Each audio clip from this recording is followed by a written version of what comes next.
Salut à tous, j'espère que vous allez bien.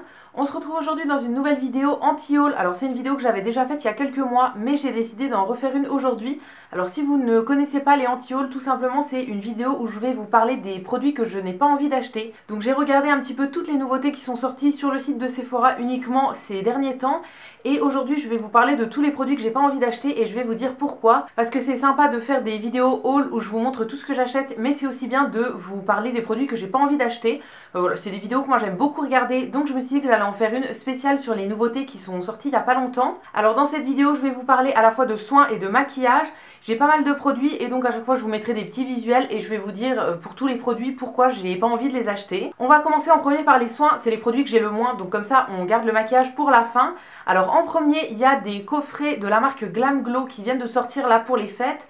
Et c'est des produits que je n'achèterai pas, tout simplement parce que les coffrets sont super chers pour les produits qu'il y a dedans. J'ai repéré 2 ou 3 coffrets comme ça où il y a entre 2 et 5 produits, on va dire des petits formats de masques. Et c'est des produits que j'ai pas envie d'acheter parce que c'est super cher pour ce que c'est. Alors la marque Glam Glow c'est une marque qui est très connue, qui fait principalement des masques pour le visage.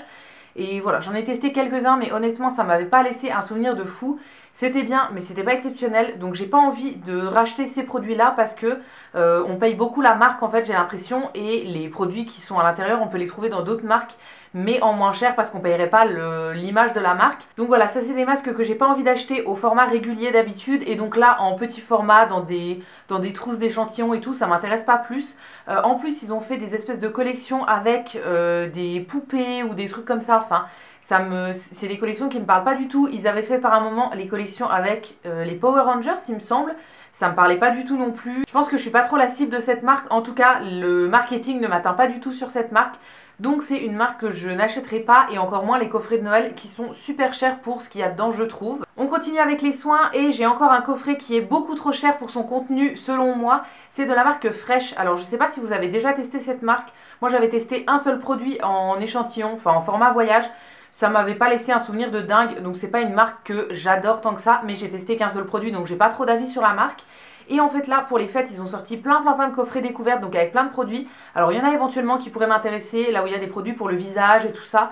Ça peut être sympa, mais j'ai repéré un coffret de 4 baumes à lèvres en fait qui sont teintés. Le coffret est à plus de 40 € pour 4 sticks de baume à lèvres. Je trouve ça hyper cher. En fait c'est tout simplement une espèce de valise. Alors le coffret est très joli, mais en soi c'est un bout de carton qu'on gardera pas. Et à l'intérieur il y a 4 baumes à lèvres. Je trouve ça super cher, ça fait 10 € le baume à lèvres. Je trouve ça énorme pour un baume en stick comme ça. Alors après peut-être qu'ils sont exceptionnels, je sais pas, mais moi je mettrai jamais ce prix là dans ce genre de produit. Dans tous les cas c'est pas le genre de produit que j'aime bien. Moi je préfère les baumes à lèvres en pot vraiment, que là les sticks j'ai l'impression que c'est pas très hydratant, pas très nourrissant et tout, que ça sert un petit peu à rien on va dire. Et 40 € pour 4 produits dont je me servirai quasiment pas, je trouve ça hyper cher. Alors je sais pas s'il y en a certaines qui ont testé les baumes à lèvres de cette marque, peut-être qu'ils sont vraiment très bien. Je sais pas trop, mais en tout cas, moi à ce prix là, ça m'attire pas du tout. On reste dans les soins, mais cette fois-ci en soins pour le corps. Il y a une marque qui vient d'arriver sur Sephora, j'ai l'impression, en tout cas c'est une marque que je ne connais pas du tout, qui s'appelle Body on Demand, quelque chose comme ça. En fait ils font quelques produits pour le corps, alors j'ai pas tout regardé, mais il y a quelque chose qui m'a attiré, c'est en fait des gommages pour le corps qui sont avec plein de paillettes à l'intérieur. Donc il y en a un rose hyper pailleté et il y en a un brun. Alors ça c'est clairement des produits que je n'achèterai pas parce que je vois pas l'intérêt de mettre des paillettes dans un gommage pour le corps. Un gommage pour le corps pour moi c'est du sucre, de l'huile, voilà, éventuellement d'autres produits genre du marc de café, du sel, quelque chose comme ça. Mais ça va être une partie qui gomme, une partie huileuse ou bien une espèce de crème, etc. pour hydrater la peau, et c'est tout. Je vois pas l'intérêt de mettre des brillants en fait dans un gommage pour le corps. Alors oui ça va être joli, mais clairement les paillettes dans la douche ou dans la baignoire c'est hyper galère à nettoyer après. J'ai déjà utilisé des produits pour le bain comme ça qui avaient plein de paillettes et que j'ai galéré à rincer, donc je veux plus trop en utiliser. Et en plus ça va être des produits qui vont dans la nature comme ça, des paillettes qui servent absolument à rien. Alors vous allez me dire oui le maquillage c'est des paillettes aussi et tout, ça va dans la nature aussi, mais au moins on le porte sur nous et c'est joli le temps qu'on le porte. Là je vois pas l'intérêt de mettre des paillettes dans un gommage pour le corps, ça n'a pour moi aucun intérêt. En plus c'est pas donné, enfin c'est à peu près 15 € je crois pour un pot, donc c'est pas le gommage le moins cher que je connaisse. et vraiment je vois pas du tout l'intérêt de mettre des paillettes dans un produit comme ça. C'est comme tout ce qui est masque à paillettes, etc. Je comprends pas trop. J'en ai acheté quelques-uns, mais voilà, je comprends pas trop l'intérêt de mettre des paillettes dans un soin pour le corps en fait, ou pour le visage. Et ensuite, dernier produit avant de passer au maquillage, là c'est des nouveautés de la marque Sigma. Alors Sigma, si vous connaissez pas, c'est une marque qui fait pas mal de pinceaux. On en entend beaucoup parler. Moi, c'est des pinceaux que j'ai jamais testés personnellement parce que c'est pas dans mon budget, mais j'espère un jour pouvoir les tester parce qu'ils ont l'air vraiment bien.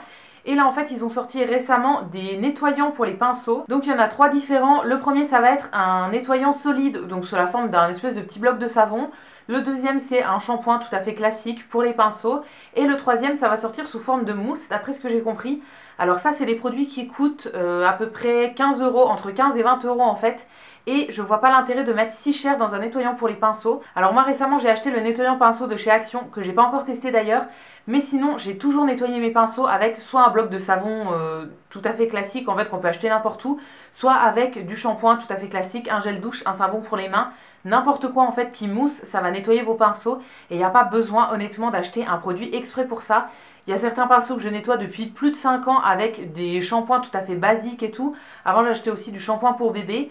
Ça n'a jamais abîmé mes pinceaux et ça reviendra toujours moins cher que d'acheter un produit spécialisé. Je vois pas ce que ça va apporter en fait de différent d'utiliser un produit exprès pour nettoyer les pinceaux. Pour moi les pinceaux c'est un peu comme des cheveux, on les lave avec n'importe quoi on va dire, mais voilà, il n'y a pas besoin d'acheter un produit exprès et encore moins d'acheter un produit à plus de 15 €. Voilà, c'est pas des très gros formats en plus, donc je vois vraiment pas l'intérêt de mettre autant d'argent là-dedans. Maintenant on va passer aux articles de maquillage. Alors il y a quand même pas mal de palettes.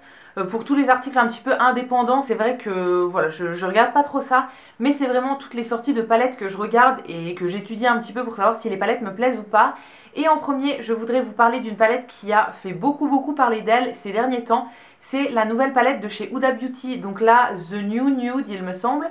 C'est une grande palette avec pas mal de tons mat et quelques tons pailletés, irisés, etc. Donc c'est principalement des teintes nude et la raison pour laquelle je l'achèterai pas du tout, c'est que j'ai l'impression que toutes les teintes mat se ressemblent. J'ai regardé des swatchs et honnêtement, c'est pas transcendant en fait, j'ai les mêmes couleurs dans d'autres palettes. Alors oui, il y a des palettes que j'achète quand même, même si j'ai le même genre de couleur dans d'autres palettes, mais voilà, celle-là, elle m'inspire pas tant que ça. Et en fait dans la palette on a l'impression qu'il y a des fards avec des grosses paillettes etc qui vont être très jolies sur les yeux. Et sur les swatchs, en tout cas sur le site de Sephora, au niveau des swatchs ça ressort pas du tout, ça ressort comme des fards lumineux mais assez basiques finalement. Donc voilà, c'est une palette qui m'attire pas du tout. Je trouve que c'est quand même cher. Alors après j'ai plusieurs palettes de chez Huda en mini et je les trouve très bien. Les mini obsessions comme ça elles sont très bien. J'avais aussi acheté une petite dans les nouvelles qui vient de sortir avec les pierres précieuses. Donc j'avais acheté la rouge qui est la rubis, qui est très bien aussi, mais voilà, c'est les grandes palettes elles m'attirent pas du tout en fait. Là au niveau de la nouvelle en fait je pourrais prendre plusieurs palettes que j'ai déjà dans mes tiroirs, les rassembler et je trouverai les mêmes teintes.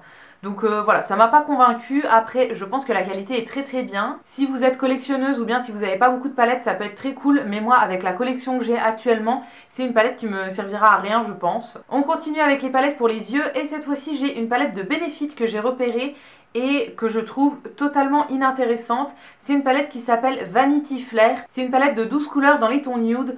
Et en fait c'est une palette qui est complètement inintéressante je trouve parce que on a 12 fois la même couleur j'ai l'impression. Alors il y a quelques nuances, et ça va être un brun en fait un petit peu plus clair, un petit peu plus foncé etc. Mais j'ai l'impression que c'est 12 fois la même couleur. Je vois pas trop l'intérêt de ce genre de palette. Alors après c'est une palette qui doit être entre guillemets basique à avoir dans ses tiroirs etc. Mais moi c'est le genre de palette que j'ai déjà dans d'autres marques. Et c'est des palettes dont je me sers pas tant que ça parce que finalement je me maquille pas trop dans les tons nude. Enfin je fais des choses assez simples mais voilà, juste avoir 14 brins différents dans la même palette, je comprends pas trop l'intérêt de cette palette. Donc voilà, je ne l'achèterai pas du tout. Je sais pas, j'ai déjà testé les fards Benefit. C'est des fards qui sont très bien au niveau de la qualité et tout. Mais on pourrait dans une palette mettre plein de couleurs différentes. Et c'est ça aussi l'intérêt d'une palette je trouve. C'est d'avoir plein de couleurs différentes qui vont toutes ensemble mais qui sont quand même différentes pour pouvoir faire plein de choses différentes.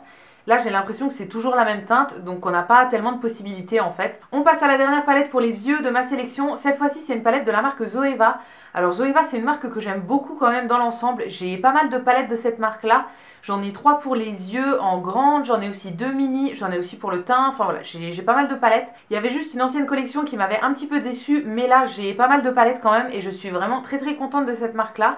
Et là, ils en ont sorti plusieurs nouvelles, dont une pour les yeux qui s'appelle Eclectic. Donc c'est une palette qui contient 10 couleurs et en fait on a à la fois des mats et des irisés. Donc ça je trouve ça très très bien dans une palette quand il y a à la fois des mats et des irisés. C'est tout ce qu'il faut en fait pour faire un maquillage. Mais le problème avec cette palette je trouve c'est qu'il y a à la fois des teintes froides et des teintes chaudes.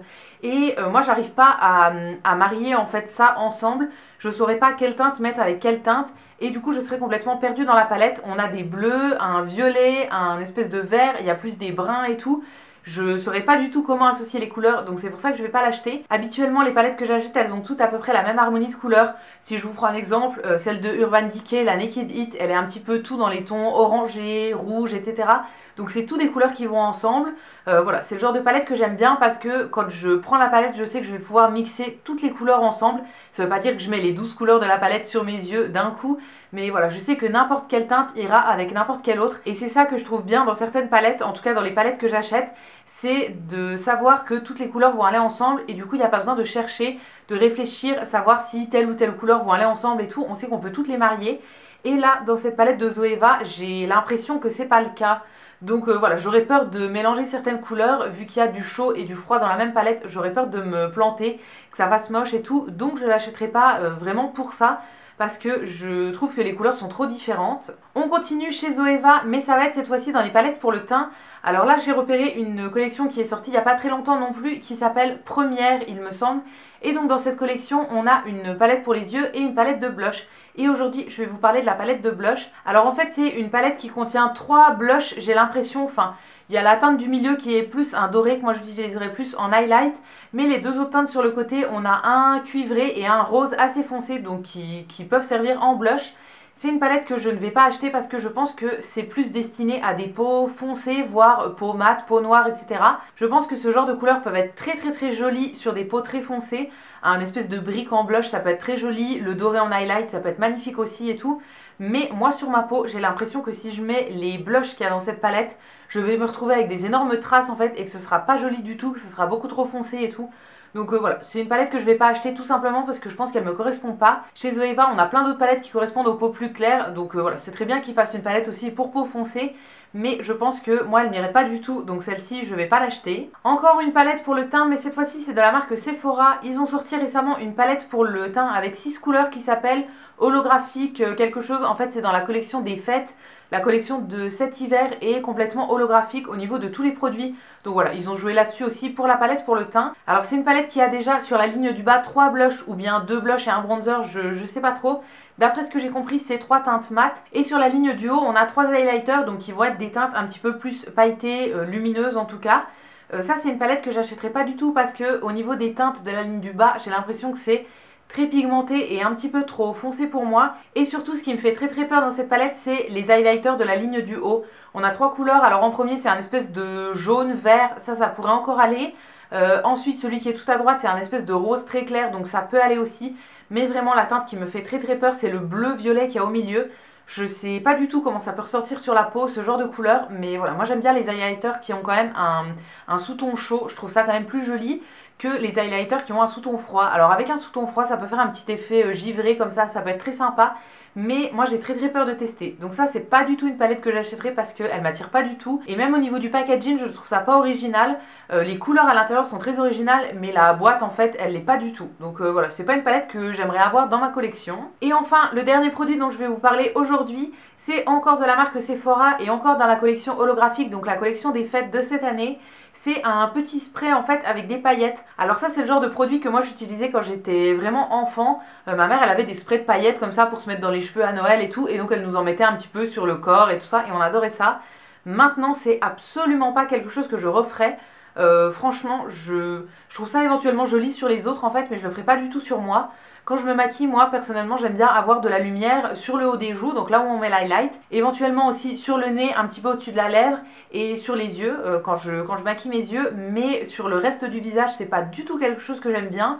Sur les cheveux non plus, sur le reste du corps, genre le décolleté et tout, c'est pas du tout quelque chose qui qui me tente en fait, donc j'achèterai pas du tout ce petit spray de paillettes. En plus je trouve que c'est un petit peu cher pour ce que c'est parce que c'est le genre de truc qu'on trouve un petit peu dans toutes les marques pour pas cher, sauf que là ils vous le font plus cher et c'est écrit Sephora dessus, mais j'ai l'impression qu'on peut trouver ce genre de truc un petit peu partout. Donc voilà, c'est pas un produit qui m'inspire tant que ça et je suis pas du genre quand c'est les fêtes à me mettre des paillettes de la tête aux pieds. Vraiment c'est pas du tout mon style pendant les fêtes, j'en mets beaucoup éventuellement sur les yeux.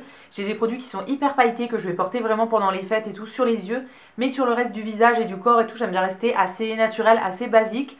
Donc voilà, c'est un produit qui me tente pas du tout et que je n'achèterai pas. Et du coup c'était le dernier produit de ma sélection anti-haul d'aujourd'hui, donc je vais arrêter la vidéo ici. Si jamais vous avez certains des produits dont je vous ai parlé, n'hésitez pas à me donner votre avis dans les commentaires parce que voilà, après les avis que j'ai donnés ça n'engage que moi. C'est des produits que moi j'achèterai pas personnellement mais ils peuvent très bien vous convenir et voilà, s'ils sont en vente c'est qu'il y a quand même des personnes pour les acheter. Donc il n'y a aucun souci, donnez-moi votre avis dans les commentaires, je vous lirai et je vous répondrai avec plaisir comme d'habitude. Si cette vidéo vous a plu, n'hésitez pas à la liker, à vous abonner, etc. Ça me fera toujours plaisir.